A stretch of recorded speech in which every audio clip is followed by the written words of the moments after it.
Un cordial saludo, mi nombre es Antonio Durán Ortiz, estudiante de la Universidad Nacional Abierta y a Distancia.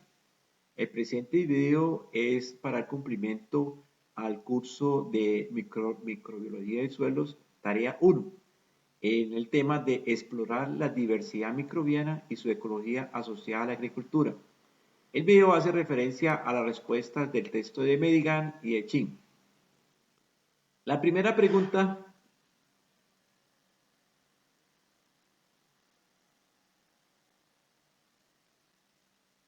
La primera pregunta nos hace referencia de qué dependen los tipos de actividades microbianas y la velocidad de estas actividades. Lo primero que debemos tener en cuenta que depende la actividad microbiana de tres actividades. Primero, de las especies presentes, del tamaño de sus poblaciones, del estado fisiológico de los microorganismos en cada hábitat. Cuando se hace referencia a las especies presentes, entre mayor cantidad de especies, su actividad microbiana va a ser más rápida. Y al contrario, cuando entre menos especies, pues su actividad va a ser menor. Igualmente que el tamaño de sus poblaciones. Cuando se habla de la velocidad de actividad microbiana, tenemos que tener dos características, o depende de dos características, que son de los nutrientes y las condiciones de crecimiento. Cuando hablamos de los macronutrientes y los micronutrientes. La segunda parte de la pregunta número 1 dice, ¿qué recursos y condiciones influyen en el crecimiento microbiano en la naturaleza? Los recursos están los macronutrientes, los macronutrientes como el azufre, el fósforo, el potasio y el magnesio. Y los micronutrientes como el hierro, el manganeso, el cobre, el zinc y el níquel. Y además de estos, el nitrógeno orgánico como inorgánicos. Y las condiciones que influyen está la temperatura. En temperatura podemos hablar que cada microorganismo se sobrevive o se reproduce dependiendo de una temperatura y se va a si es cálida o si es realmente ya muy templada. En algunos libros nos hablan de las condiciones de temperatura que son esas óptimas, máximas y nos hablan sobre esta parte. Y en otra condición que hace referencia es el pH. En el pH son realmente microorganismos que pueden vivir en pHs ácidos o pHs realmente alcalinos, como son los acidófilos. Son los microorganismos que viven en pHs menores de 2. Los alcohófilos son los microorganismos que viven con pHs mayor de 10. Y algunos microorganismos que viven con pH entre 6 a 8, con lo cual son denominados como neutrófilos, dependiendo del pH. Y la otra condición indispensable es el potencial hídrico, que el agua depende mucho para que haya la catalización o es una fuente indispensable. Para la segunda pregunta, nos hace referencia qué es una comunidad microbiana, en qué consiste. Lo podemos definir como un conjunto de especies o microorganismos que interactúan dentro de un ecosistema, o es el mismo número de especies de microorganismos que están dentro de un ecosistema.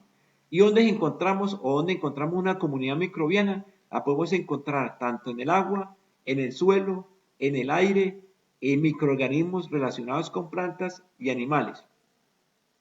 La tercera pregunta nos hace referencia sobre por qué o qué es una riqueza y una abundancia en la comunidad microbiana.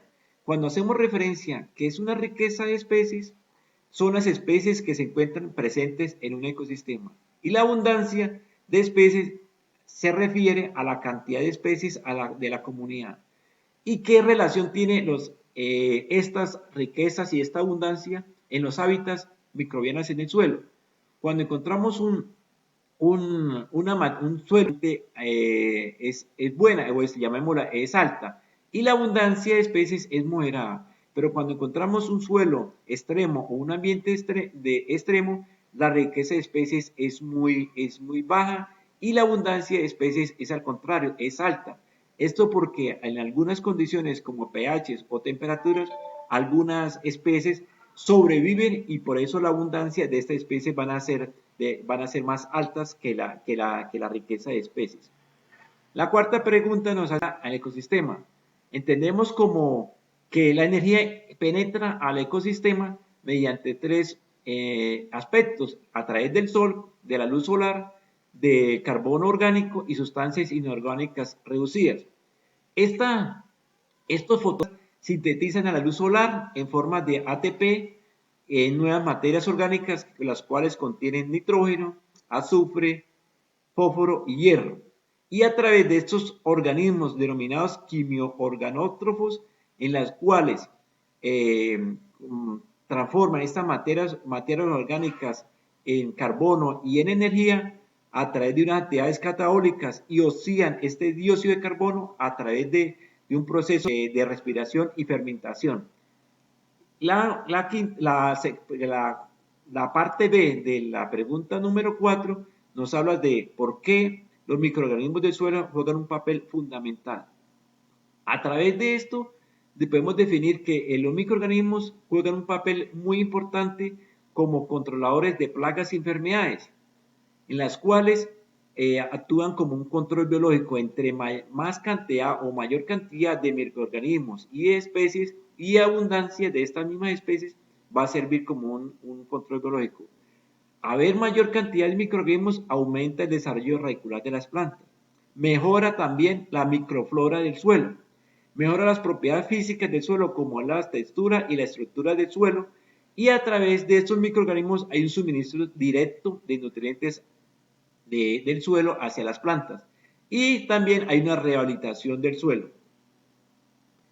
En la última pregunta sobre el texto del artículo de Chin, dice por qué la diversidad y la abundancia de los microorganismos del suelo juegan un papel fundamental en la sostenibilidad del ecosistema. Al tener abundancia de microorganismos, mejora las condiciones del suelo, como dijimos anteriormente. Al tener una mayor cantidad de microorganismos, va a haber un mayor control de plagas y enfermedades, mayor sistemas radiculares, mayor aireación del suelo. Podemos decidir también que hay una mejora de textura y estructura del suelo. También mantiene las características físicas del suelo mediante la renovación de carbono y nutrientes. Mantiene un equilibrio ecológico mediante la comunidad microbiana. Al tener una abundancia de microorganismos, va a mantener un equilibrio mayor y no va a haber tanto problema tanto de plagas como enfermedades como vimos anteriormente. Y juega un papel importante en el intercambio de nutrientes en el suelo. Muchas gracias.